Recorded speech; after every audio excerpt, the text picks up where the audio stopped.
And we're back with another episode of Lakerholics, the Spotlight. Lakerholics Spotlight.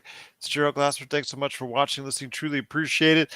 I'm only here until we can get Jamie Sweet to go ahead and come on and join the show because it looks like he's having some issues getting on there. He's waiting for the link. He's still waiting for the link.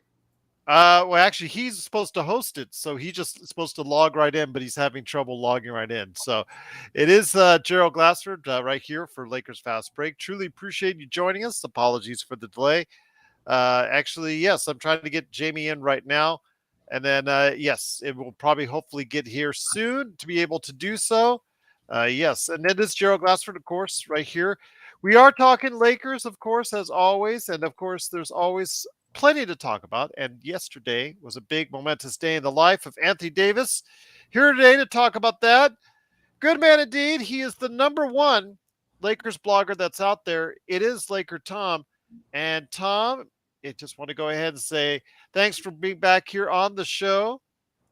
And well, it's weird how that's happening for Jamie. But yes, I will say, though, it is, of course, Anthony Davis.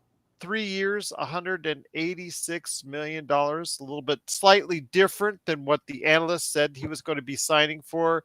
It all depends on what percentage increase they're putting for the salary cap. Yes, absolutely. So it fluctuates now between 29 and then on the back end, 34 to 35%, according to Bobby Marks of ESPN. It's the as of now, as you and I both know, that will change. That will change.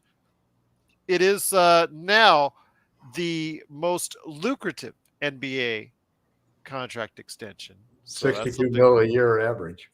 Yep. And with the back end, that's not going to be looking too pretty, more than likely.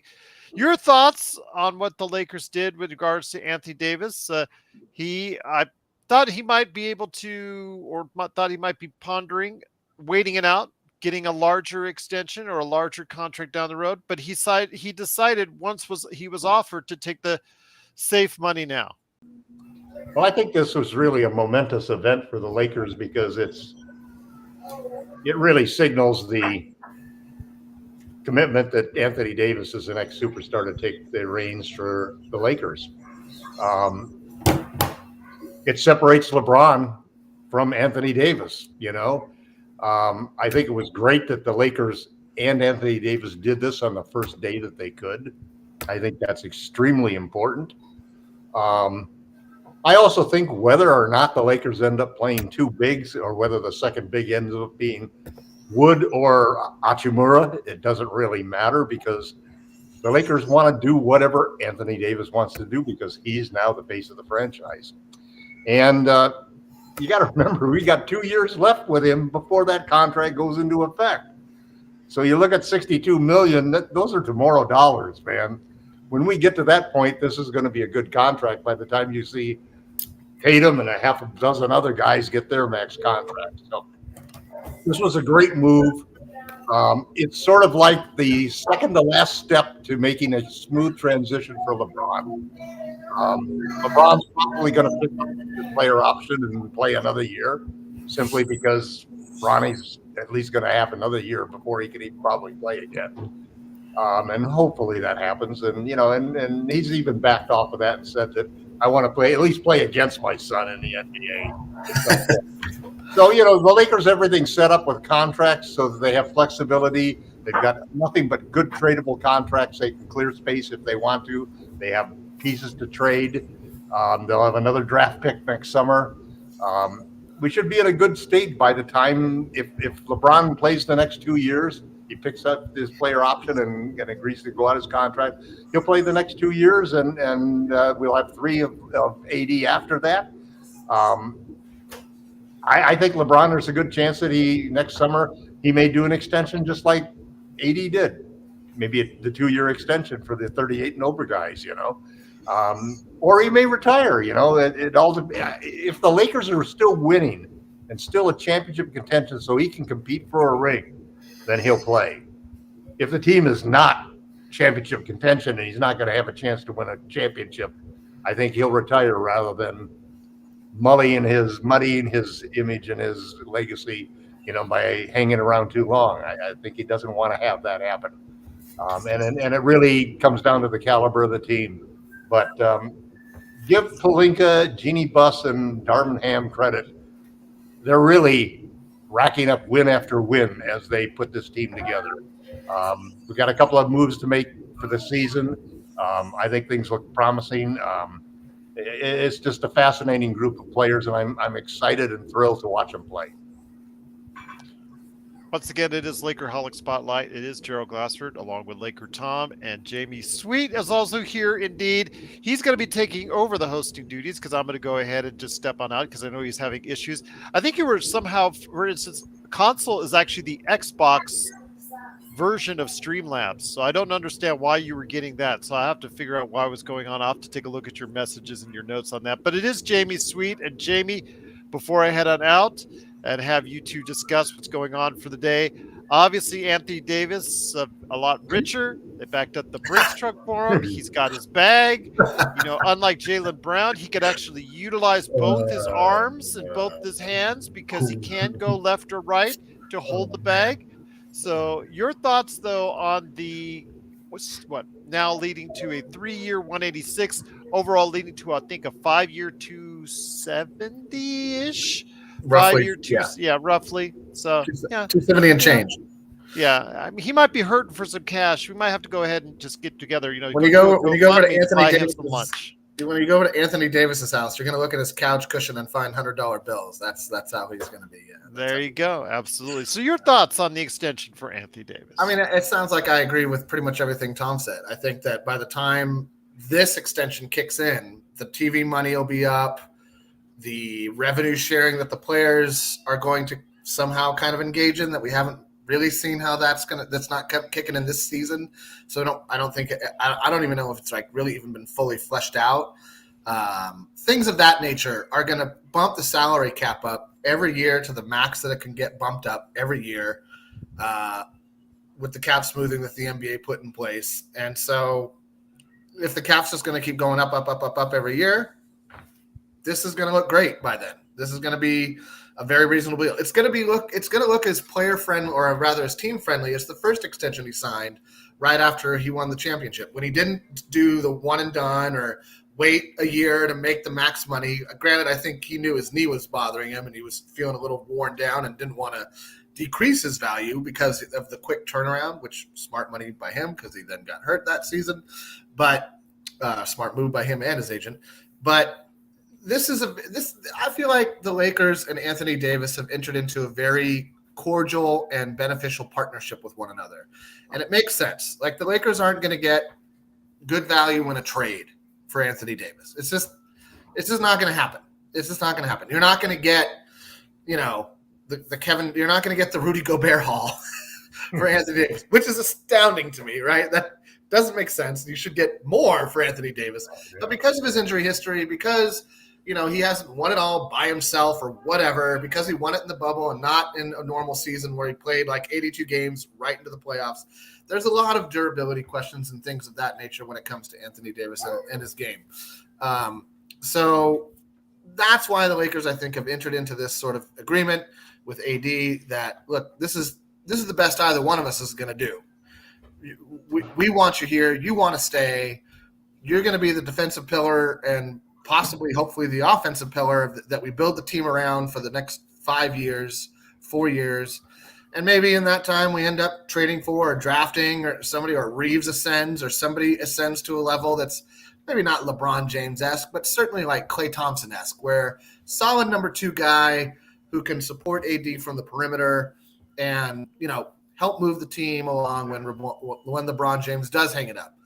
And, that could be any year at this point. I think that there's obviously far fewer years of LeBron left in the league than he's been in the league, but I think that it literally could be any year. There's not, at this point, you don't even know if Bronny will make it to the NBA, and if that's the case, he's not going to wait, another 5 years for Bryce to get to the NBA. It's just not going to happen. The Paul Pierce wheelchair would have to be wheeled out, and he'd have to just be moved around in the wheelchair all the time. So if that's the case, then we're looking at we're looking at something where LeBron stops when he wants to, right? You just have to hope that he signs 1-year deals from here on out so that it doesn't have cap implications for the Lakers, and the Lakers would be smart to do that. Oh, hello. And the Lakers would be smart to do that because if he does retire, it means that there's no, his money doesn't come off the cap if he retires. It sticks, which is a big kind of, I think it's kind of crazy actually, but that's how it's when it comes off. For example, if it came off next year, we'd really be screwed because we got a lot of contracts. Right, exactly.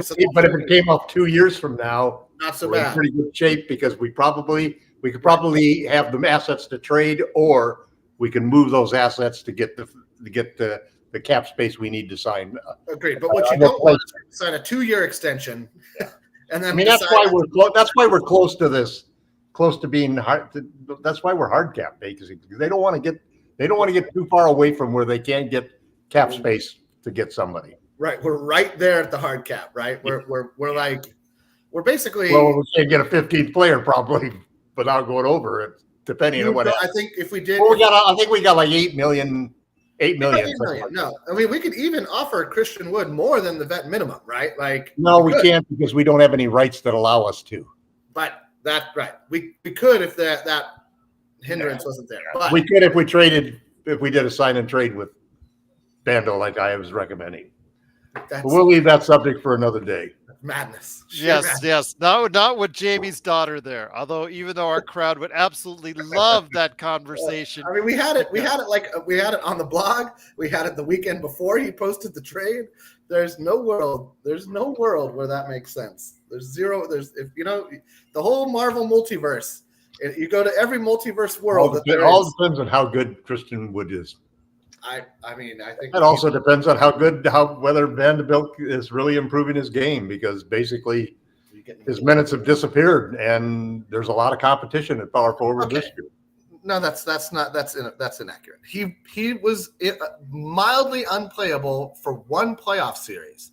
Was instrumental in making the playoffs a reality. We don't get to the playoffs without Jared Vanderbilt. It just I don't disagree with that. But, and then on top of that, he became a 10-minute per game guy by the end of this. Jamie, actually, he started to get out of the Lakers rotation in the Golden State series on the back end. Once they figured out he couldn't get through screens very well. Once they figured out how to run him off screens, that's fine. But TBJ couldn't run off screens. They Lakers found no success for that, and they were just basically able to go ahead still and outshoot and outplay the Warriors. Yeah, let's move on. We can move on. The only point I'm going to make is of the two players between Wood and Vanderbilt, one got minutes and helped his team to the playoffs, and the other sat on the bench during the regular season. But the thing is, I've been thinking more about it. One's accomplished something and has a set value now. The other hasn't accomplished anything, but has good potential. And is in a worse situation than Dennis Schroeder was 2 years ago, which is astounding to me.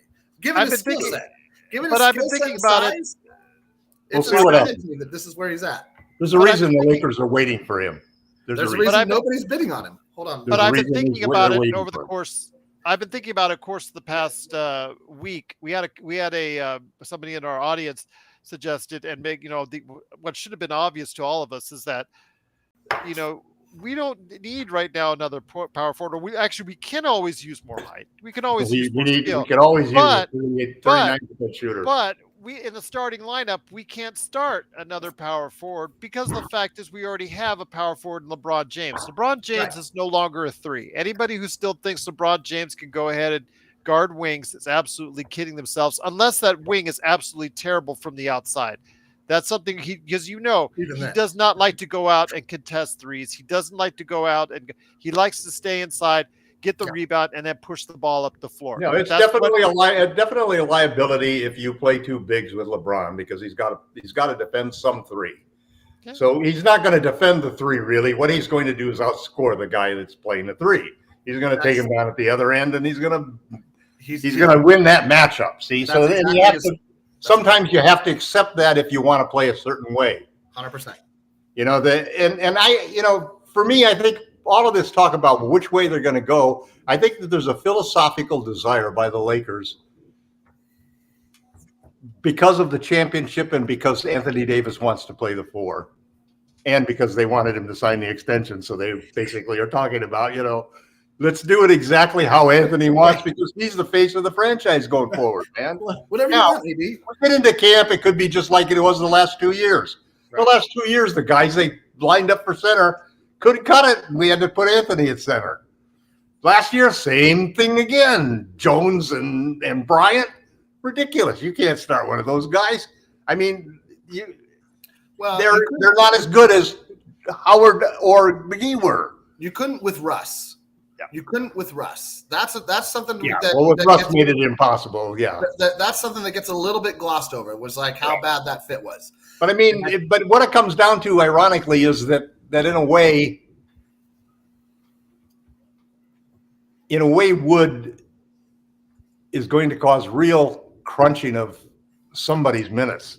No, I don't think he will. I think he's. This is. You know what? I still think Wood would be a great pickup for the vet minimum because of how he's going to be Thomas Bryant last season. Well, he's Thomas Bryant with a 3-point shot. That's a big difference. Big difference. And he blocked 1 shot a game for the last 4 seasons. They're about the same statistically. Christian Wood's a little bit better. Yeah, well, that's if that you got a broken eyes, then man. I just there's nobody who says that talent-wise that there's any comparison between Thomas Bryant and Christian Wood. We're not just talking about pure talent, right? I mean, J.R. Ryder was talented. Right. Yeah, but Thomas Bryant couldn't stretch the floor, couldn't protect the rim. I don't think Wood really can either. He's averaged over 1 block per game for the last 4 seasons. I mean, at 6'10", he should, and I feel the same way about Thomas Thomas Bryant. He's not playing 30 minutes a game. He's playing 25 minutes a game. I mean, I think at 6'10", you should also average more than 7 rebounds per game. But that's not the point. The point is that, because of his defense or lack thereof, he's going to be slotted into that Thomas Bryant role because that's the break glass in case of injury player, right? You want a volume scorer off the bench who can put up shots and won't feel bad about it, won't think twice about it.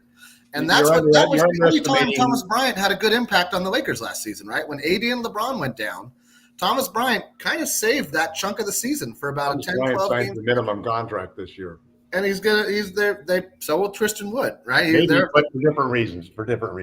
I mean, regardless of the reasons, they're both in the same boat right now, right? They're both in the. I should be, in my mind, I'm worth more than this.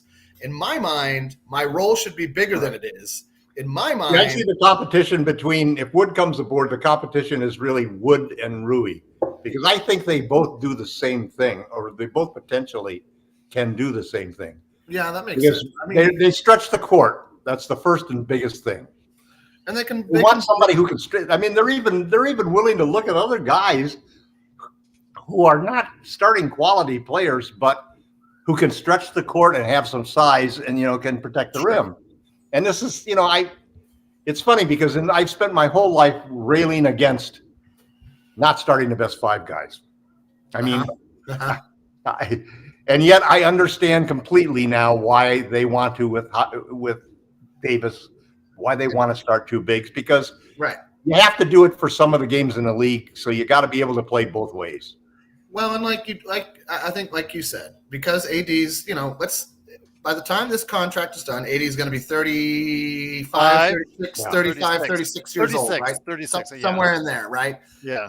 This is it. This is his last big deal. He's not going to get another big deal at 36 years old. Unless what LeBron had is contagious.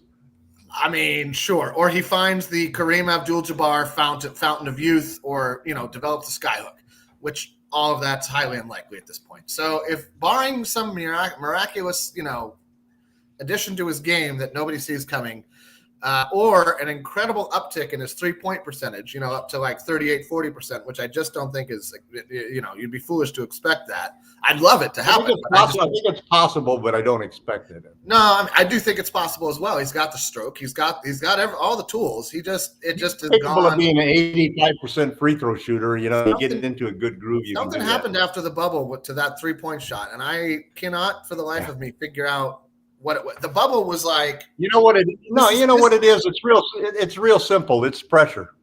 Maybe it's pressure of the game. Listen, just think about playing the game yourself. it gets down to the end of the game. The tougher the game gets, the closer it gets, the closer to the basket you want to shoot. And Well, sure. and you just don't. I mean, there's very few guys like Steph Curry who are willing to just stand out there and back up 5 feet if that's what you want to do to him. And with AD, basically, you saw that he saw how important the games were, and basically what he did is, okay, I can't take a chance of missing that shot. Yeah. I got to grind. I got to grind and get closer and get closer and get closer and get to the line. And I wish LeBron had that philosophy more often, to be honest. Well, because that's the LeBron James power game that would have saved our season last Not only that, but he can play that power game without the lift. I know. He absolutely can with the footwork and the You're preaching to the choir.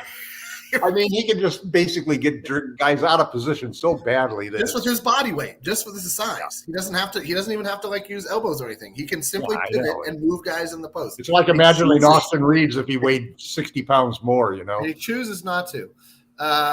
Yes, there is, Kurt. I think that you got Kurt's question is there a point to us getting another backup center? I think that if you put all your eggs. It's the same thing that happened last year. Last season, we put all our eggs in a pretty unreliable basket in the Jones, Tiny guards, Jones and Thomas Bryant basket. And I'll forever argue and that Thomas Bryant, Gabriel. Well, yeah, I'll forever argue that both Bryant and Gabriel are more power forwards than centers. They just because of the league are forced into a center position at this point. But do not get desperate and get Biombo. That's do not get Biombo. That we don't need. If you're going to go for anybody, Biombo. Yes, Biombo. I shoot free throws better than he does. I would just say this. I haven't shot one in 10 years. I don't believe that. You must have gone to Dave and Buster's and shot one of those little baskets. All right, yes, okay, so fine. Before the pandemic. What you want is something else. Hayes already brings that, right? Hayes is already look at that form. Earlier we had this discussion. Man. You need a stretch. You need a stretch style. You need one of two things. You either need a shooter or you need a playmaker, right? You either need somebody who can function as an offensive fulcrum at the pinch post and make plays happen either inside or out. If you need that, then you should just give a contract to Castleton, because this is what I'm saying. You either go with Castleton, but I think that Dodge deserves it first because I think the weakness is. I'm worried about Christie because he's just 20 years old, man. You're putting a lot to back up your shooting guard. He's going to be up against pretty good players. A lot of. That's why you have Hushafino. That's why you have Vincent. That's why you have D'Lo. That's why you have Reeves. No, but I like Hodge. I like Hodge's defense and shooting. JHS is nowhere. JHS needs to sit for a year in the G League. Oh, he is not an NBA player. I'm just saying that there are other options besides. We're all set at point guard. We got 3 point guards. We got 3 point guards. We're fine at We're point all guard. set on that. But we're weak. We're weak as a backup point guard, the backup shooting guard. I mean. Yeah. I kind of agree with that. I mean, I'm not too worried about it because I think we're going to go with bigger lineups. So you'll see a little bit of. See, I think that we might even. I think that's where you might even. I'm hoping that D'Lo has a great year and we keep him. And I do too. That would be the best. That would be best for all parties involved, right? Great, everybody. That would and it would be a wonderful story for for D'Angelo. I've had kids that I've coached before who got shut down by other teams, great players, the way that D'Lo did in that series. Man, and just to get a chance to go back against them next year, I think that we might see a different result. But I think that we need a high-scoring guard. We need a high-scoring shooting guard. I think eventually what we may see is Reeves moving to point guard, and the Lakers going after Buddy Hield again. That's what I think is going to happen. Michael Jordan will end up playing point, and Buddy Hield will end up on and Buddy Hield is no longer worth a first-round draft pick. No. I don't know. Now Tom's getting out in the Buddy Hield weeds again. But I just want a throw a second. Yeah, super threat. I want a super threat. I want a guy. I want guys out there. Guys that shoot 2 or 3 threes a game aren't going to scare anybody. I want guys out there that they know are really you cannot leave them alone. I want a guy in the corner you can play 4-on-4 against the rest of the team because they have to put a guy on that guy. They cannot leave him unguarded in the corner. They cannot leave him unguarded on the wing. I don't think the Lakers can get that guy without giving up another cornerstone of the team that does other things. And that's I think. How many years now we've been trying to get that guy? We've gone through just about every one of those guys in the league except for Buddy Hield and maybe Eric Gordon. It's like Eric Gordon and Buddy Hield have an addition for the Lakers. Well, we probably should have tried Eric Gordon a long time ago because at least he can play defense. Yeah, he's always broken because they can't play. His legs broke down a long time ago. He can't stay healthy. That's my problem with Eric Gordon. I love his talent, and I love if you could stay on the floor and you could count on him. When you think of how we're going to add somebody, that's the position that we're going to add him at. It's going to be Levine. It's got to be a Levine, or it's got to be Hield. It's got to be somebody who can really give you 20 a night, maybe even more than that, and scare the hell out of you. These are really 5 month away questions, though, because most of the roster can't be traded until December 15th, and so it's kind of silly to talk about it now, which is it's August. No, but what it does, 10 days away. Well, the way we started talking about it is talking about the strength of the various positions. Sure, I would agree that backup center. It's a really nice setup now without having a 14th man because you've got good backups theoretically at every position. And we've got a nice balanced lineup. I mean, who are your backups? You got Gabriel's not on the team. You mean Gabe Vincent? Gabe Vincent. So you got Vincent at point guard. Gabriel Vincent. You got Vincent at point guard. You got Christie at shooting guard. You got Prince at small forward. You got let's say Vando, I guess, at power forward, and Hayes at center. With no backup. That's if you're starting Hachimura. And Rui at small forward is possible to work.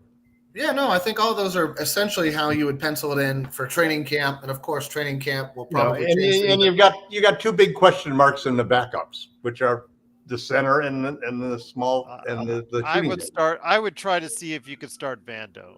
Vando 6'10", he could at least instead cover of Rui. Yes, Rui is just so great off the bench. Why do you want to mess with shooting? Shooting. Well, Vando, you know what? Give him the first dibs. If Vando can't shoot, then you put Rui in. But Rui is best suited, Tom. Well, all it does is, you know how it spreads the floor? Because then you think about it. If we on offense put a guy who's a dead-eye shooter in the corner, we're playing 4-on-4. But Rui is not a dead-eye shooter. In the corner, we're playing 4-on-5.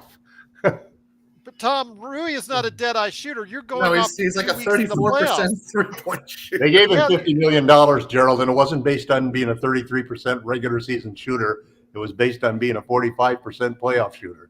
I think it was based on his ability. I think it was based on his ability to play a small ball 5. You're hoping nothing else. I understand what you paid him for, but you're hoping that he can go somewhere in the high 30s. I think it's. There's three guys who could start: Vando, Rui, and Hayes. Those are three potential players who could. I could even see Prince starting, to be honest. If he has a dynamite camp, the last 4 years from the corner. Imagine him in the corner instead of Vando. He can't guard wings. I mean, seriously, if you wanted somebody who fit, let's stop a second, because as crazy as it may first sound, because when you go through the list of the players looking for redemption, the players looking for breakout, everybody's gotten one of those lists except for one guy. Cam Reddish. No, he's a redemption guy. Tashawn Prince. 3-and-D guy who plays good defense, always gets a couple steals a game. He's also a redemption 45% guy, from the corner. He could easily take that. He's the best fit. He's the best fit if you were starting LeBron and AD at the 4 and 5. He's no longer a small forward, Tom. He stopped being a small forward after his third year in the league. He plays 50-50. He plays half of the time at power forward. I mean, I think it's funny that we. I looked it up in Basketball Reference, Gerald. 50-50. Okay, because it's basketball stats say otherwise. But all right, he's still not. And he's someone on redemption too, because he just got waived by. Well, but the big point being that he's a smaller, he's a 6'6" guy, who weighs 200 pounds, and he's going to go. He'd be able to chase guys through screens and run around. He could be your backup point guard in some scenario, or I'm sorry, shooting guard in some scenarios if the defenders around him are good enough. He's 6'6". You're right. He really is. Gerald's right. He really plays more power forward. It's like 60-40 or 55. But he needs. But this is the thing, right? Like it doesn't. Yeah, Torian. This is what I think. I think that this is kind of why, at this point you got to pencil in what you think is going to happen and walk away. Like we can't. None of it will count. None of it count until they start playing, man. We'll see what happens. Exactly. We haven't even. Camp and preseason. We'll find the answer. 2 roster spots that are potentially going to be filled. Probably just one. And I'm serious. Like for me, it's down to 2 players. It's if we can get Wood for the minimum, fantastic. If he's and at this point, you got to wonder about his motivation, right? Because if you want to start to redeem yourself, best to start early and not show up to camp the day before the season starts. Lakers are holding voluntary workouts right now, and all sorts of guys are showing up. Best to start early with your redemption tour and not wait until the last possible moment. And on top of that, there's a guy haven't learned it in 7 teams. Whatever. He's waiting for the money. My enthusiasm. Well, yeah, that's why I won't be surprised if he plays in Greece. I mean, what he made last year, he made $10 million, I think. I won't be surprised if he plays overseas this year just for money. I'm not lying. He might be like, I'd rather make money this year and not. I don't think he'll do that, but listen. You hope that Christian realizes what's happened to his career and why. He hasn't yet. You know what he might be waiting for? The Dame Lillard. That's probably he's waiting for Miami to make a big move and see what's happening there, and see if something happens from it. And chances are it's not. And eventually he's going to have to take a Laker thing. But camp doesn't start until the middle of September, man. He's got a month and a half of easily waiting. Voluntary workouts are being conducted. Yeah, so he's working out. Whatever. Oh, sure he's working out. Sure he's got all sorts of. You hope he's working out and he's not just sitting down at the refrigerator and enjoying himself in the summer. No, we've seen a few pictures. We've seen a few pictures working out in LA. I guess this is my thing. Everybody have to get Wood. If they don't get Wood, what do? They need another center. They can wait it out because, again, in training camp, there's some teams with an excess of players. Castleton's on a 2-way deal. I think they're going to be very patient because they can always they have 2 guys on 2-way deals that happen to fit the 2 positions where they've got the weakest. Exactly. And they might even sign both of those to guaranteed deals. There are teams with. I don't think that's impossible. I don't think that's impossible, Jamie. If they can't get Wood, I agree. I mean, I like Castleton a lot. I just think he's a year and 30 pounds away from being an impact player. As was Austin Reeves when he was thrust into a big role in his rookie year. Right. But he learned by fire. Some guys can learn by fire, other guys can't. He needs to have discipline because he's a foul magnet coming in there. Sure. That's the thing. The refs, as soon as he comes up, they're going to have a target right on him because you saw it during the summer league. It's a big difference from what you're seeing him play because he's only going to be playing spot minutes the way Gerald, that. Think of Christie last year. How he played very controlled minutes. This is the key. This is the key to a lot of teams are waiting for. What is OKC going to do with its far too many players on the roster? Jamie, the guy Sarr. I just mentioned this 5 minutes ago, guys. You guys didn't hear me. We were probably yelling at one another. Yes, you were. Again, great point. Yell at each other. Great point, Gerald. Oklahoma City, New Orleans, there's going to be teams with 17 to 20 players going to training camp, and they're under contract, and they can't keep them all. Nope. And, if a Pokuševski becomes available or one of the other big players that comes out that's on the back end of people's roster comes out, they'll either be given up for a quick, easy trade or they'll be just waived outright. And then that could be what the Lakers might be interested in waiting out for. If Christian Wood isn't going to take any less. Waived guys can be claimed by teams under the cap, which I think there's maybe one right now, 2, I think maybe. I can't remember. I think it's San Antonio and OKC. 4. I thought I saw 4. It might be San Antonio and OKC. Yeah. Might be the same teams. Right, exactly. They're like, well, You can't claim your own player, man. I mean, you claim your guy and I'll claim your Right, claim exactly. your guy. They could have made a deal. That's right, Kurt. Yeah, Gerald, stop stealing Kurt's comments, Mr. Host Guy, whose name doesn't even exist. Yes, the video will tell you otherwise, there, Jamie. Well, I know, maybe I know. not because the audio may have been too high, but we'll go ahead and give a Just put it in the subtitles. Kurt and I, Gerald Co and said. I will we'll share the credit in that. There But you once go, there again, you go. it is Lakerholics Spotlight. It is Gerald Glassford. I don't know how I got roped into this, but I'm still here along with Jamie Sweet and You LakerTom. love the Lakers, that's why.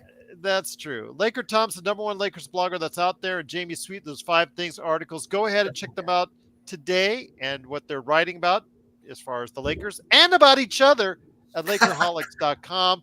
I think, again, your traffic, guys, should have been up last month, in the month of July, because of all the individuals that frequent this channel wanted to go ahead and see what was going on as far as the drama between you guys all over Christian Wood.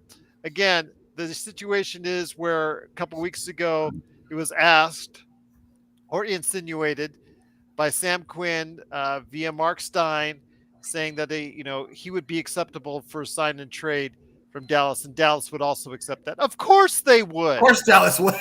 Of course they would. Of course the agent for Christian Wood. Yeah, the only team that it doesn't benefit is the receiving team that has to lose a player or in this case, pay more money for a guy that may or may not plan out. So, yeah, just now, all I'll say is Christian Wood, LakerTom, I told LakerTom back in January 2020 about the wonders of Christian Wood back when he was the best 15th man in the NBA, which him and I will still go after it in regards to that. Yes, let's have fun here. That's that. Now, just imagine if that probably trade, should change that because of the Lakers' new financial situation. The best 14th man. But Tom, just imagine if that trade had gone the through. 15th man doesn't exist anymore. Just imagine if that they would have gotten Derrick Rose. They would have gotten Markieff Morris, who they got anyways, and they would have gotten Christian Wood instead of your Dion Waiters. Who else was on? J.R. Smith. Yeah. You would, instead of those guys, you would have had some really good options for the back end of the roster. It didn't matter anyways. The Lakers. It was a great trade, Gerald. I probably done 150 of those same type of great trades. That's my. If it only worked, the Lakers would have won another 5 championships, man. I don't know what the hell. LakerTom does trades like Ja Morant does bills at a strip club. I just have to type 2 letters in the URL, and it takes me to the trade machine automatically. According to Kurt, Wood's agent says Dallas will grudgingly accept a package of LeBron, AD, and 4 first-round picks for Christian Wood. Again, I don't want to keep talking about Christian Wood because I feel for the guy because with his skill set, he really should be a hotter commodity. Yes. But you have to wonder when you've been coached by Alvin Gentry, when you've been coached by Jason Kidd, who also had player whisperer Jared Dudley on his staff, when you've been coached by this, when you've had teammates like Luka Doncic and even which one of those teams? Let me ask you a question though. Which one of those situations was a winning situation? The Dallas situation should have been. Which one of them was a winning situation? Well, I think that's part of the problem I have with Christian Wood. Is that all I'm saying is that listen, there's no doubt that you got to say that a good portion of the blame for Christian Wood's career has to go to Christian Wood. Okay, but by the same token, I've seen a lot of situations where a player would come aboard a team like the Lakers with a player like LeBron James and actually not be the problem player that they were supposed to have been at all of the other places they went to. Whether it's Malik Monk or whether it's, Dwight Howard on a 3rd time around or whatever, I do think there's something to be said about the quality of the environment. Coming from Houston, for example, and that was the primary place where he really broke out. The other stops were really just never really made an impression. But coming from Houston is not something that you really want to brag about. That is probably the most uncontrollable group of players in the league. I mean, even their new players admit that these guys are just crazy. We're not going to play like that. Their coach said, we're not going to do this anymore. Yeah, I don't know. I kind of disagree with that because So I don't know if it's true or not, Jamie. All I'm saying is, realistically, what I've heard from the Lakers is that if Christian Wood decides to come, they think that they can handle him. of course they think that. Why wouldn't they? I mean, but then they've had serious discussions about it, about the risks involved, and they're confident they can. They're not confident that they can just toss him off if something happens. Everybody knows. Here's the risk to the Lakers at veteran minimum. Here's the reward potential, right? But like they can cut him for almost no impact. So there's no risk. Well, it's there isn't. So that's why they're waiting. Obviously, they're not going to sign anybody. And I would too. I would too. But there's no, and the only other alternative there may be people on the there may be people that if they pop up from the Thunder or so forth that they might be willing to take a shot on. I know there's a shooting stretch 5 that the Thunder has. Sure. That would be great on the Lakers. There's a couple of situations like that. I mean, when he brought up Houston, it made me wonder, his age isn't so – he's only 25, 26, Christian Wood, right? 27 at the oldest? 20. He's in his prime now. He's 27, 28. Right. 27. I think he's 27, same age as – I think he's 27. And so it's again, when you look at a team like Houston with a bunch of young players and a guy like Wood who's been in the league, who was like around AD, who's played for these coaches, you kind of wonder like, oh – man, but why don't they even want him? You know what I mean? It's just all he could have been a jerk. He could have been a guy who just. Who knows? We'll never know. We'll never know, and that's okay. I agree, Gerald. I was a little surprised the Lakers didn't go harder for Nerlens Noel. I'm surprised that LakerTom didn't advocate for the Lakers going hard. I was surprised in that too. I like Nerlens. I've always. You know why Joe Soro has the beady eyes on the lower right? I think it comes down to the stretch. That's over. It comes down to the stretch issue. They already see that they have the defensive guard, the defensive center that they want. Sure. That's what they think they have. They think. So let me ask you this, guys. You this. You talked earlier in the show, and once again, it is Lakerholics Spotlight. It is Jamie Sweet, LakerTom from Lakerholics.com. Please give them some love today and support on their great site, Lakerholics.com. Kurt's on fire. I want to ask you this, though. You talked about reclamation projects, and the Lakers have 2 of them that they got. You could say 3 with Taurean Prince. But I'd say 3 with Taurean Prince, yeah. But the main 2 are, as far as the young, as far as what Joe has always pointed to, as far as that the Lakers now have the 8th, 9th, and 10th picks in the 2019 draft. They were able to pretty good pedigree, Yes, and again, that's an add-on from the AD trade, so proving it even more what a great trade it was for the Lakers. You have the 10th pick in that draft, Rui Hachimura, who is has been reclaimed to a point. Let's see how he does. Is he able to carry it through the regular season? But obviously, tremendous playoffs. When you have Cam Reddish, who the internet and Twitter has absolutely loved and want him on the Lakers, well, you got him on there. I've even heard he could be a starter. The thing is, my question to you is: you also have Jackson Hayes at 22, a 7-footer, 23. Young center who still hasn't found his way in the league.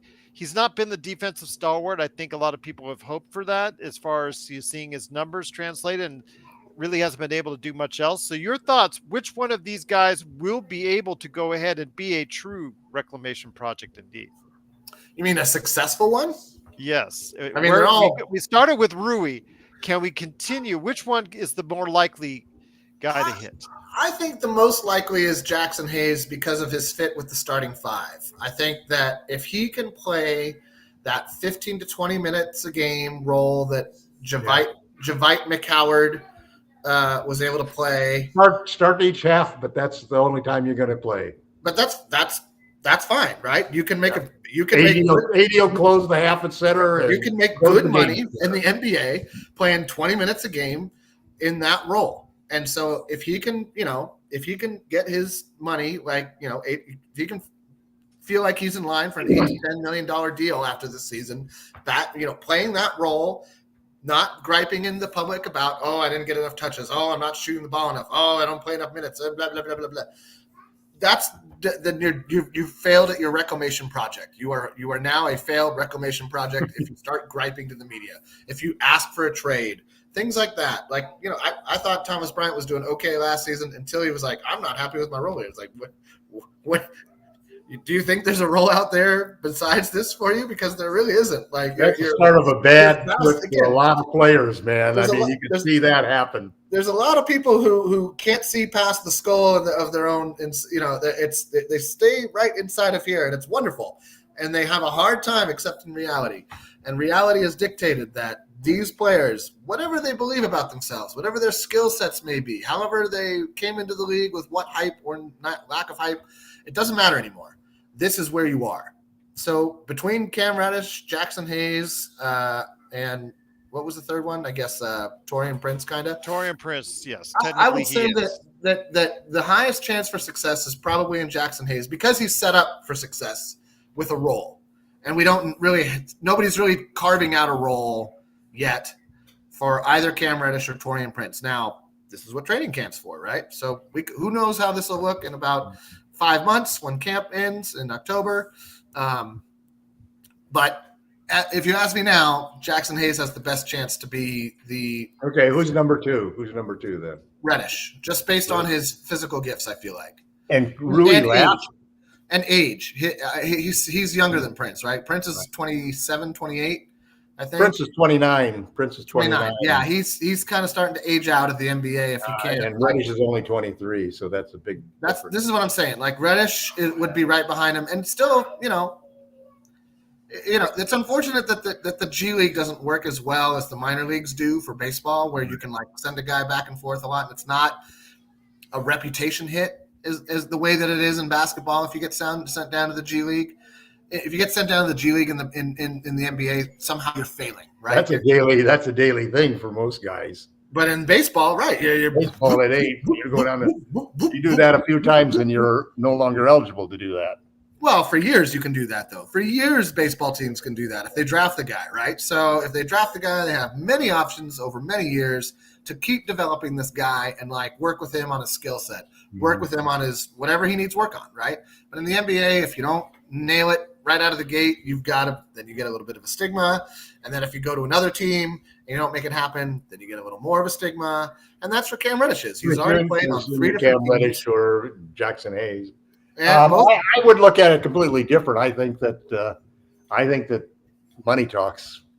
$17 million a year, they would not have paid Rui that kind of money. I think he's reclaimed. Unless they were really confident that they were going to get some version of the playoff Rui. I think that's what makes him not a reclamation project anymore. That he succeeded. Well, right? Because I don't consider him a reclamation project. I consider him a breakout candidate. Okay. I mean, if those are the same thing, then sure. But I guess what I'm saying is like of guys who you could look at not being he was the most likely of those 3 candidates in my mind to have a breakout year. The next guy probably, I would say, it's funny. I don't happen to think that all 3 of them are that long of shots because I think Cam Reddish has talent and is still 23, and Jackson Hayes has talent and is still 23. Those two guys. Can they make it work on a team? These are the questions, right? By the time you get to the NBA, your talent isn't the question. This team has, I think, a unique and innate ability to impact those kind of players because of the player development coaches. Now, this may not work with Wood because he may be too far gone. But a guy like Reddish or a guy like Hayes, I think, is exactly the kind of player that Darvin Ham and his coaching staff is used to developing and bringing out the best in. They're going to do the same with him that they did with Reeves, that they did with Christie. And I'm confident of that. I really believe in that. And also I think LeBron James is a pretty good judge of talent, and he really believes a lot in Cam Reddish. Yeah, but I mean, he also believed a lot in Russell Westbrook. So I'm a little shaky on that one. That's true. I would be more worried about that with Wood because there's a mental aspect that really is a big part of whether or not a person can blend. This is what I'm talking about. By the time you get to the NBA, it's not about your talent. You're talented. You're talented. You can Oh, look it's in the still mirror. about your talent. It's still about your Look in the talent. mirror and because do your Stu. there's Stewart a universe. There's a I'm universe. good enough. I'm talented enough, and gosh darn it, people like me. But if you can't do it on the team, if you can't do it within the system, it doesn't matter. It just doesn't matter. Yeah, but you're still limited. You're still a minimum salary player. You're still a You're still a MLE millionaire, player, right? You're a millionaire. You're mid teens player. You're not a max player, and there's a whole range of level of I'm just saying. When we're talking about the NBA, it's not about your talent. It's about your ability to make it happen under pressure, like you were saying. That's your clutchosity. I also think maybe a factor that isn't given enough credit is where you landed. Maybe a little bit, but who are your teammates and who are your coaches, and how was your fit for what they particularly needed? I think they have on the team. There's so many factors. I mean, it's just there's such a luck of the draw to get to the NBA in the first place. Yeah. I mean, That's what makes punch out some guy and end up in jail when you were 14 years old on the street, or or you could be like Terrence Williams and go into jail now after you've been out of the NBA for a little while.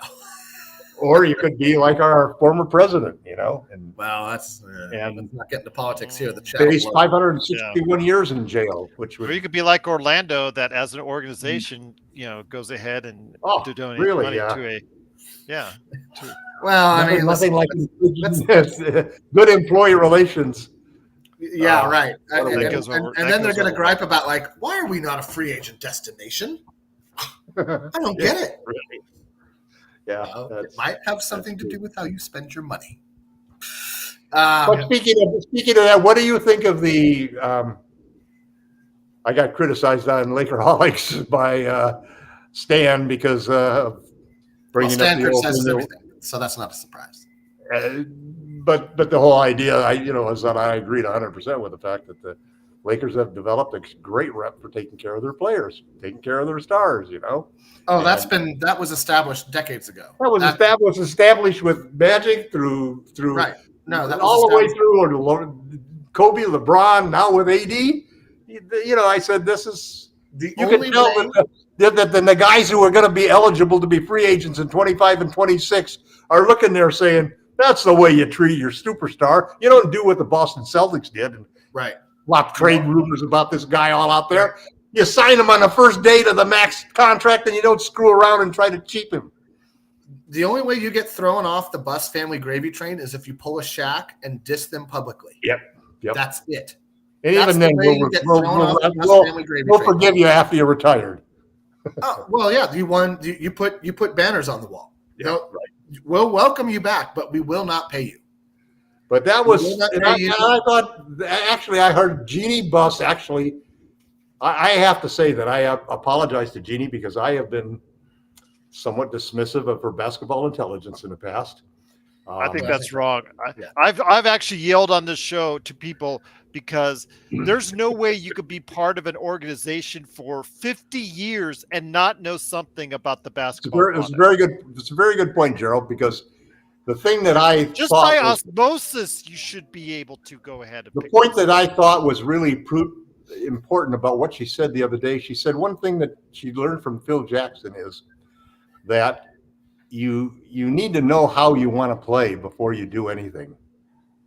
And right now, her and Rob, Rob and Darwin are all on the same page as the kind of team that they want to play. They want to be a defense first, fast break team that is extremely long and athletic and can play big or small, but is basically going to bully everybody. I mean, I'm pretty sure that's just about every team in the league, but yes. But on top of that, I think that they learned of a mistake. They learned the mistake that they made with Frank Vogel. Don't sabotage your coach the first day. You got to be on the same page. You can't be on different pages, man. That doesn't and you work. Can't. Don't tell him that he can't. Just let him do his job. That's it. give Well, him you gotta have the guy who's coaching has got to be involved in the choosing of the players. and he's That's gotta the be, and he's biggest gotta thing like that who's they on his think. staff. You can't choose a staff for him. You gotta.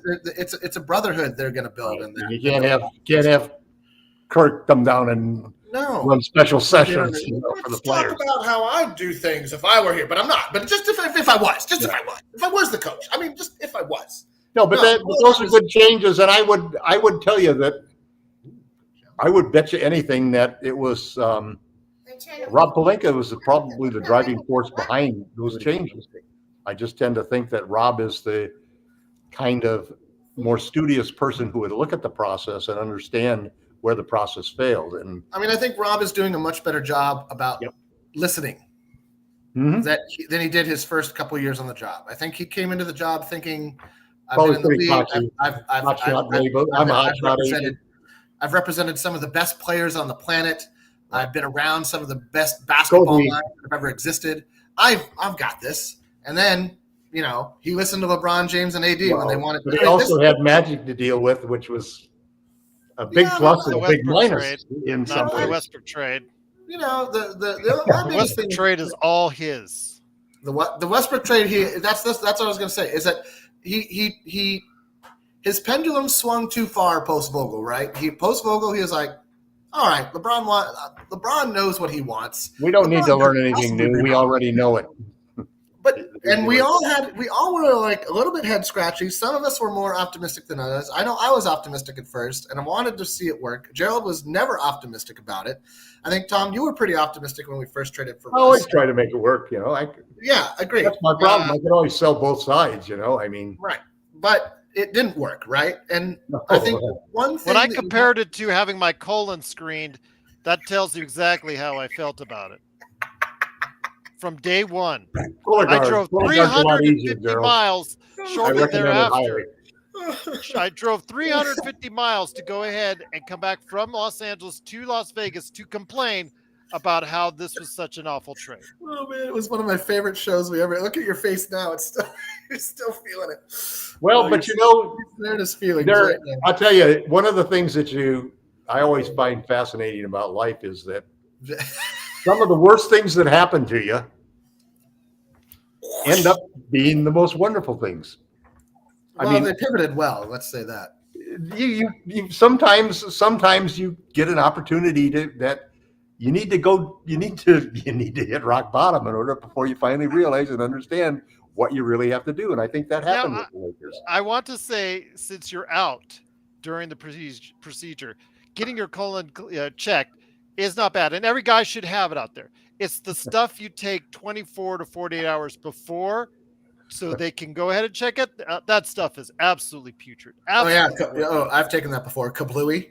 Yeah, it's green. It's just awful. It tastes terrible. Yes, it goes kablooey. But yes, I do recommend that every guy over 40 go ahead and consult your doctor on that, because it's something you don't want, just because it's not a man or guy thing to do. I don't want anybody dying. I don't want anybody in our audience dying of colon cancer. How about that? Or anything. I'd like us all to live for as long as we feel like we can. Although it looks like Joe's thinking about a trip to Germany for sure. Not just some platelet injections, but also a thorough internal scrubbing. You know what? However he wants to get it done, that's up to him. Who's doing that? Joe, it's in the chat. Joe Sorrell's being funny in the chat. Joe Sorrell was thinking of that? Wow. I don't know. That's kind of extreme. It's not blowing. Has everybody seen LA Story? Listen, they got so many extreme things going on. LA Story, the Steve Martin movie. Joe will be dying of rectal cancer at some point. It's pretty. No. He's going to go full LA Story. He's going to go Steve Martin with the colonoscopy on a Venice Beach clinic. It's going to be great. He'll watch. It's not an enema. You drink it, Joe. You drink it. It's a solution to help. It's like never mind. This is way too much for our show. But once again. It's Lakerholics Spotlight. It is LakerTom and Jamie Sweet. Joe Sorrell, Magic Man. I thought they were taking the weekend off, but you guys keep asking for it. It's up to them. But I will say, before we head on out, it's been great having you guys aboard. Truly appreciate it. Joe might get a Brazilian. Butt lift. There you go, Magic Man. Absolutely. Oh, man. Yes. I want proof, pictures, or it didn't happen. All right, but before we head on out, guys, we did cover something I did want to ask you guys about, and that was the reclamation project. But seeing how the roster is stacking up now, of course, outside of a few tweaks, whether it's Christian Wood, whether it's Colin Castleton, where we get somebody else in there, how comfortable do you feel about the Lakers as we stand right now? Better than I did last season. You and I both. Better than I did last season after the trades all happened and Russ was still a Laker. I was like, well, where will we? How about where will we finish? And it's just a wild guess. Where will we finish, and how many games will we win? Well, it says 46.5 is the common number here as far as I'm thinking that's we'll what it finish fourth, fifth. started. I'd like to see us finish 4th, 5th. I'd like to see us finish. I would love for us to have home court advantage in at least one series, and I would love for us to skip the play-in. If those things happen, then Rob and Darvin and everybody did their job. If we do better than that, it likely means somebody else was hurt on another team or something like that. Or we made a move and got to help. Yeah, I mean, I just don't see. It depends on who's available and what the team is willing to do. Rob was lucky last summer to get some good deals, I think. You could put together like a weird deal of maybe like Reeves and D'Lo and maybe Vando and stuff for Levine. I don't know if that's enough to get a Levine. I hope we don't go that route. I don't think we can.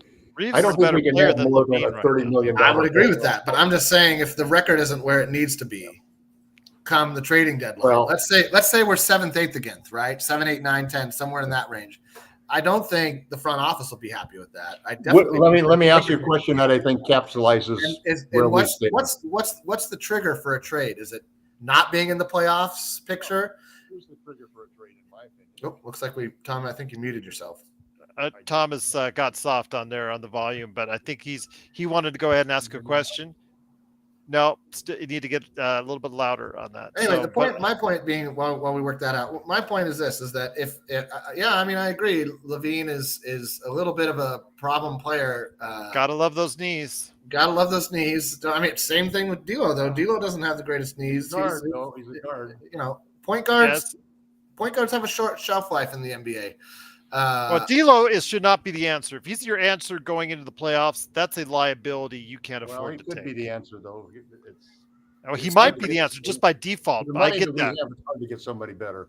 Well, I think we can get somebody better. I don't think we can get somebody better just for D'Lo. Here's the question I wanted to answer earlier, and I think this sort of capitalizes where I see this team, and I think it also capitalizes why or why not we don't make a trade. Do you think that Austin Reeves can be good enough to be the 3rd best player on a championship team? Yes. Then we can win a championship in your mind. I think he's getting there. I don't think he's there yet. But the problem is that I don't think he's there yet, but I think he will get better during the year. But that's not the problem, really. Reeves was never the problem. The problem was I think that's something about the star power that we have. The problem in the playoffs we need a 3rd star. I think we need a 3rd star. Sure. I mean, that's a nice thought. But not superstar, but we do need somebody who consistently does more for us than I think we get from the combination of D'Lo and Reeves. I think the problem in the playoffs last season was that LeBron was hurt and very inconsistent. Well, if AD LeBron hadn't been hurt, if D'Lo didn't have a bad series, we would have won. He had Dr. Jekyll and Mr. Hyde games all playoffs long, where he would go away for it would be like 8 points and 10 rebounds, and you'd be like, what? Like 8 shots, you know what I mean? Like just they made the big shots. That's a championship team. You win a championship when you have that perfect season where everybody hits those big shots, and the Nuggets did that.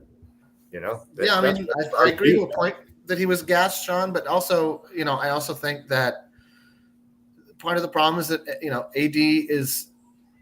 This is what's going to be very interesting to me this year. If AD is, we're paying him like he's going to be the face of the franchise. He's going to be the face of the franchise in theory when LeBron retires. Can he play like that consistently? That's been the question all along, except for year one. Can he play like that and not get hurt? I mean, injuries are a part of it, but also, in the playoffs, he was up and down. He was up and down even in the regular season. Pretty, solid. Well, I thought he was very consistent on defense, but his offense was But there's a reason that he wasn't on, all NBA teams at the top of the list. There's a reason that he wasn't in the MVP conversation. There was a reason that he wasn't in the Defensive Player of the Year conversation, and that's because of you need to be more consistent. You just need, and it's not about the talent at this point. Talented guy, can you do it consistently? Better. And that for me is the number one question when it comes to Anthony Davis. Can you be this guy that you want us to believe you are? Can you prove that you are that guy? Because he has not done that unequivocally in my mind. I think there's a lot of question marks when it comes to AD and his intensity, his on-court intensity on a game-to-game basis. And there's not a problem with that, right? You can be a great player. Lamar Odom was a great player who would drift in and out of games his whole career. His whole career, he drifted in and out of games. But there's a difference. There's a difference between the guys that become the alpha players, the Kobe's, the true Kobe's, the Michaels. Sure, but I mean, we're paying AD like he's going to be one of those guys. And AD never has really fit in that category. He's always been, and actually, Jovan Buhad, when he wrote his article about Anthony getting the extension, he made the point that one of the real selling points that the Lakers have for another superstar like Giannis or like Tatum is that AD is willing to be 1B. Sure. He's not a guy who demands to be 1A or demands to be 1, and the next guy's got to be 2 or 3. Wouldn't you agree that we just paid AD to be that guy? Yeah, I did. I thought we did. This is what I'm saying. So we might not want him to wait next year and pay him for a 5-year contract extension. Right. No, we'd like for him to start soon. We'd like for at $41 million, we'd still like you to be a great player. That would be wonderful. Yeah. Don't wait.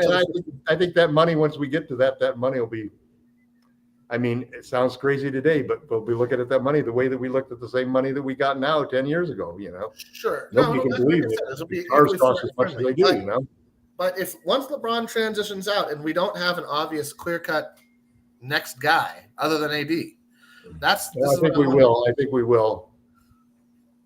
We gathered all of these trading chips and we gathered all of these people on contracts and we're lining them up for when LeBron leaves. So they'll I think they want to have the flexibility of being able to go cap space or trade. Yeah, I agree. Wow, that's the first time for everything. Almost impossible to do. We agree at least twice a year. Okay, so 1 down, 1 to go. Okay. Yes. 4 months. Go, indeed. I think we'll win 55 games this year. I think we'll finish in the West. I don't think anybody will top that one. I don't think anybody will get to 55 games in the West. I think the regular season is going to be a brutal mosh pit in the West this season, more so than it was last season. I think you're going to see. I think it'll. The thing that was interesting about Anthony signing, and I think the real clincher as to why, if I was Rich Paul, I would have told him, you better sign this extension now, is the injuries that are happening to everybody around the league, man. I just get a feeling that we're getting so many injuries that players want to lock themselves up. Everybody wants to lock themselves up in the contracts. Nobody wants to take a gamble on having a season career-ending injury, And so I think that was a big part of why Anthony didn't want to wait, even though he could have made a lot more money. He did the same thing after the bubble. Yeah. He locked up the good money when he could, when it was smart for him, and that was that. And these bragging rights will last a week until the next big extension, and then pretty soon they'll drift down and it'll be 34th on the list of people, All right. Vroom, vroom, indeed. That's the Brinks truck there, Jamie. He's driving the Brinks truck for Anthony Davis. Can you go beep, beep, That's the Brinks truck backing up. Backing up indeed with all the cash. Back it on up, back it up, back. Well, we'll see what happens, but it is LakerTom and Jamie Sweet. Before we head on out, they got to go ahead and tell you what they're working on at Lakerholics.com. Well, not besides the young lady right there. They got to go ahead and tell you what they're doing at Lakerholics.com. So, LakerTom, I'll start with you, the #1 Lakers blogger that's out there. What you got cooking at Lakerholics.com? I'm working on an article for the Lakers roster where I'm going to go over the ceiling and the floor for each of the players and also my projection for what's going to happen for them. And I hope to have that ready in a couple of days. I'm still hovering over certain players I've got them broken up into groups. There's the superstars, then there's the budding stars, and then there's the redemption players, and then there's the breakout players, and it's an interesting group of players, and so I think it's a fun group, and I think that their ceiling is very high, but they're going to have to develop and grow during the year because they still are overall a very young team, relying upon some young players in key positions. And the only way we're going to win, we're going to start out the year, in my opinion, probably being the 5th or 6th best team in the West, and I'm hoping we can finish being the 1st or 2nd team in the West. You also have to go ahead and make sure you have LeBron and AD for 60 to 65 games. Right. Well, I'd also like to limit them to 30 minutes a game. I don't want to see them worn out. I'd like to see us play 12-man rotation, and I'd like to give them. Joe said it first. 30 minutes a game. 30 minutes. You're not going to get 30. No, that's good. You got to. The lower we can get it, closer we can get down to 30 rather than 35, the better it'll be for them. Well, they both averaged over 35 last season, so yeah, that's the problem. Keep it under 35. Between 30 and 35 would be ideal. And honestly, to be honest, it's the only other reason I would advocate for Wood is that he could fill those. Well, he's also good insurance policy if we happen to lose AD for a period of time. To have offense or LeBron. We don't have backcourt. We don't have front court offense to plug in. I mean, I'm a little bit concerned about LeBron's lack of surgery this summer, but we'll see how we'll see what. The word we got on that was that he feels he's going to be 100% for camp. Both of them feel he'll be 100% for camp. So. I sure hope. But so. I mean, every time you pick up the paper, somebody is getting injured. It's just ridiculous. I know. I'm working on looking forward to seeing how Reeves does for Team USA. I think that's going to be a nice barometer. It's generally a pretty good. If a guy does well for Team USA in the summer, it's usually a pretty good barometer that he's focused, ready to go, got his ducks in order, and is going to be ready to rock come the regular season in the NBA. So I'm kind of hoping to see a nice showing from Reeves for Team USA. I liked hearing about Vando working on his game this summer with Handy working on his 3-point shot. I think he needs to take 1,000 threes, corner threes from each side per day, at minimum, and just keep working on it. That if he can just get that corner three down to 38, 39%, that's a useful weapon for the Lakers to deploy. He's going to be open out there. We know that. He's just got to make sure his mentality is right and he needs to get a little Mike D'Antoni in him and just not care about the results. He needs somebody to tell him, like, don't worry, dude, just shoot it. Like, it's going to be all right. Your defense is enough to keep you hard for guys who don't shoot to shoot. I mean, that was always Mike D'Antoni's best strength as a coach, was that he enabled guys to let it fly and not worry about the end result. Just, everything else about his coaching is awful, but that aspect of it is really, really, really good. And it made mediocre shooters better shooters, and it made good shooters. Made a lot of guys career dollars out of shooting. Made Steve Nash a lot of money. Made little Stevie Nash a lot of money, much to the Lakers' chagrin. So anyhow, but I'm not working on too many articles right now. I mean, we're in the dog days. The trades have all happened. We've flayed the Christian Wood horse till it's a bloody pile of goo on the pavement. We're going to come galloping back any day now. Until something happens, there's not much to say. Everybody's waiting to see if Portland blinks or if Miami moves on. Basically, I just want us to get a shooter. We just need a big who can shoot the ball from three. I'm not even worried about that. I would like to take Davis Bertans, man, for the minimum. I want a guy who can bring threes from the corner. I think somebody will pay Davis Bertans a little bit more than that before we get him for the minimum, but who knows? He's out there. You're assuming he's the player that OKC cuts too. I mean, there's no guarantee that he gets he's been cut already. Well, then the Lakers are silly not to. No, he's not been cut already. Yeah, he's still in OKC. No, he's still in OKC. Point being is that there's we can. I enjoy discussions, but there's just not a lot to write about. So I'm hoping to see a nice showing from Reeves. That's and go soccer. We'll see what happens, but it is Lakerholics.com. Go ahead and check out the always fun place to go between Jamie and LakerTom. And Samir, get used to disappointment. Yeah, he's always going to be chucking those threes from now on. He gonna be chucking threes.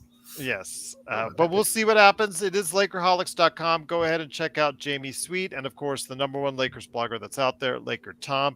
Today at Lakerholics.com. Go ahead and check out the comments. There's some great people that are part of that experience, not just Jamie and LakerTom. So go ahead and check out their thoughts as well on the Lakers this upcoming season at Lakerholics.com. Well, guys, a very unexpected entry by me. Thanks, Having Joe. a host. No Thanks, worries. Gerald. And you've Good got job. a name and everything. Hopefully Your we name can is get everything Gerald. worked out so you can go ahead and host next week. I'll see try. what we can no, do. I'm gonna be. I'm not gonna be here. I'm camping in the Sequoias next week. So. All right. So your camp, you go from Arizona to the Sequoias. So I guess we'll go ahead and make sure LakerTom goes ahead and hops on with me or Sean and see what we can do from there. So yes, we will provide a Laker Wi-Fi. If I get Wi-Fi in the Santa Cruz Sequoias, I will be on. Let me put it that way. Good luck on that one. All right. I'll tell you that right now. But for LakerTom, it'll be like Blair Witch Project, where I'll be like, and then like, and you. And Jamie Sweet. It's Gerald Glasser. Thanks so much for watching, listening. Truly appreciate it. Again, if you have not subscribed, please subscribe today to get the latest notifications on when we go live on the air for the next Lakers Fast Break podcast. Again, Joe and Sean, if they want to do something this weekend, that's up to them. Hopefully that will be the case, but that's always up to them. But we'll be back Monday for sure. And I've also got not one, not two, but 3 great interviews on Tuesday, Wednesday, and Thursday, talking NBA team previews of the Washington Wizards, Charlotte Hornets, and the Atlanta Hawks. That's all coming up this week as well. So shout out to Stone Hansen real quick, because be well, Stone. Yes, where if you're listening or watching Stone, we love you. I hope you're doing okay. We know your life is transitioning away from basketball, but I'm hoping that at some point in time you find your way back to us. Yep. So for Jamie Sweet, LakerTom, Kurt, Samir, Adam, Raphael, everybody out there, Adam, Joe, Sean, Darren, great people in the chat. The best Lakers chat room that's out there. It is the Lakers Fast Break. Intel, Blue, the list goes on and on. Again, please go ahead and subscribe to get the latest notifications on when we go live with the latest Lakers Fast Break. But for now, here's hoping you have yourself a great Lakers weekend.